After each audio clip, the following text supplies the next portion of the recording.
TTD laddu వివాదంలో చంద్రబాబు అడ్డంగా బుక్కయ్యారా?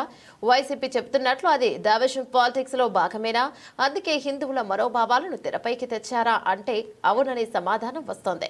Supreme court స్పందన నేపథ్యంలో ఏం చేయాలో చంద్రబాబుకు తెలియడం లేదు. అందుకే మిత్రులను వ్యూహం ప్రకారం తెరపైకి తెస్తున్నారు. సెట్ విచారణను నిలిపివేశారు.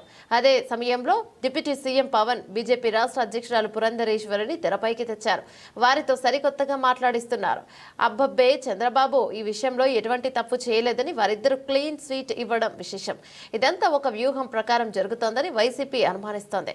సుప్రీంకోర్టు స్పందించిన వరకు వైసీపీ కార్నర్ అయినా అటు తర్వాత మాత్రం టీడీపీ కూటమి ప్రభుత్వం ఆత్మరక్షణలో పడినట్లయింది. ఏపీలో తిరుమల లడ్డు వ్యవహారంపై రాజకీయంగా మాటల యుద్ధం కొనసాగుతోంది.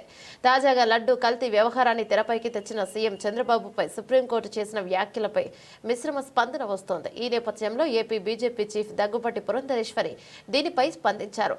చంద్రబాబు వ్యాఖ్యల్ని సమర్థించిన పురంధరేశ్వరి సుప్రీంకోర్టు ఆయనపై చేసిన వ్యాఖ్యలను తప్పుపట్టారు. కేసు కూడా నమోదు కాకముందే తిరుమల లడ్డూకు వాడిన నెయ్యి కల్తీ అయిందంటూ ఆధారాలు లేకుండా ఆరోపణలు చేశారంటూ సుప్రీంకోర్టు సీఎం చంద్రబాబు ఆగ్రహం వ్యక్తం చేసింది. ఇక దీనిపై స్పందించిన పురంధరేశ్వరి ఏం జరిగిందో అదే చంద్రబాబు మాట్లాడారని తెలిపారు. సీఎం వ్యాఖ్యలపై కోర్టు కామెంట్ చేయడం సమంజసంగా లేదని ఆమె తెలిపారు. సీఎం మాట్లాడకుండా ఉండాల్సింది అనడం సరికాదన్నారు. రాజ్యాంగ పదవిలో ఉన్నందున సీఎం చంద్రబాబుకు మాట్లాడే హక్కుంటుందని పురంధరేశ్వరి తెలిపారు. రాష్ట్రానికి సంబంధించిన ఏ అంశంపైనైనా సీఎం మాట్లాడతారంటూ ఆయన సమర్థించారు. చట్టవిరుద్ధంగా ఏం మాట్లాడకూడని కానీ లడ్డు విషయంలో మాత్రం చంద్రబాబు జరిగిందే చెప్పారని పురంధరేశ్వరి వెల్లడించారు. తద్వారా రాష్ట్ర ముఖ్యమంత్రిగా చంద్రబాబు తన పరిధిలోనే ఈ వ్యాఖ్యలు చేశారని చెప్పకనే చెప్పారు.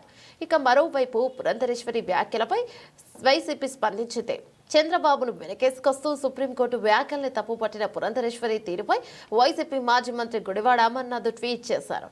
ఇది భావ స్వరూపతే అన్నారు. పురంధరేశ్వరి వ్యాఖ్యలపై ఓ న్యూస్ ఆర్టికల్ను తన ట్వీట్కు జత చేస్తూ ఈ కామెంట్ చేశారు. మరోవైపు డిప్యూటీ సీఎం పవన్ సైతం ఇష్యూపై మాట్లాడారు. తిరుమల లడ్డు తయారీలో వినియోగించే నెయ్యి కల్తీలో జరగలేదని, ఇక సుప్రీంకోర్టు న్యాయమూర్తులు ఎక్కడా చెప్పలేదని పవన్ కళ్యాణ్ అన్నారు. విచారణ జరుగుతున్న సమయంలో తమకు అందుబాటులో ఉన్న సమాచారం ఆధారంగా మాత్రమే న్యాయమూర్తులు అలా చెప్పి ఉంటారని తాను అనుకుంటున్నట్లు వివరించారు. నెయ్యి కల్తీపై అందిన ల్యాబొరేటరీ నివేదికల్లో పొందుపరిచిన తేదీలో కొంత గందరగోళం ఉందని జడ్జిలు చెప్పారని పవన్ కళ్యాణ్ పేర్కొన్నారు. వాటిపై స్పష్టత ఇస్తామని చెప్పారు. ఒక్క ప్రసాదం విషయంలోనే కాకుండా గత 5 సంవత్సరాల్లో ఎలాంటి ఉల్లంఘనలు చోటు చేసుకున్నాయో వాటన్నింటిపైన తాము ముందుకే వెళ్తామని పవన్ చెప్పుకొచ్చారు. మొత్తానికైతే టీడీపీ కూటమి ప్రభుత్వం ఆత్మరక్షణలో పడినట్టు స్పష్టంగా తెలుస్తోంది.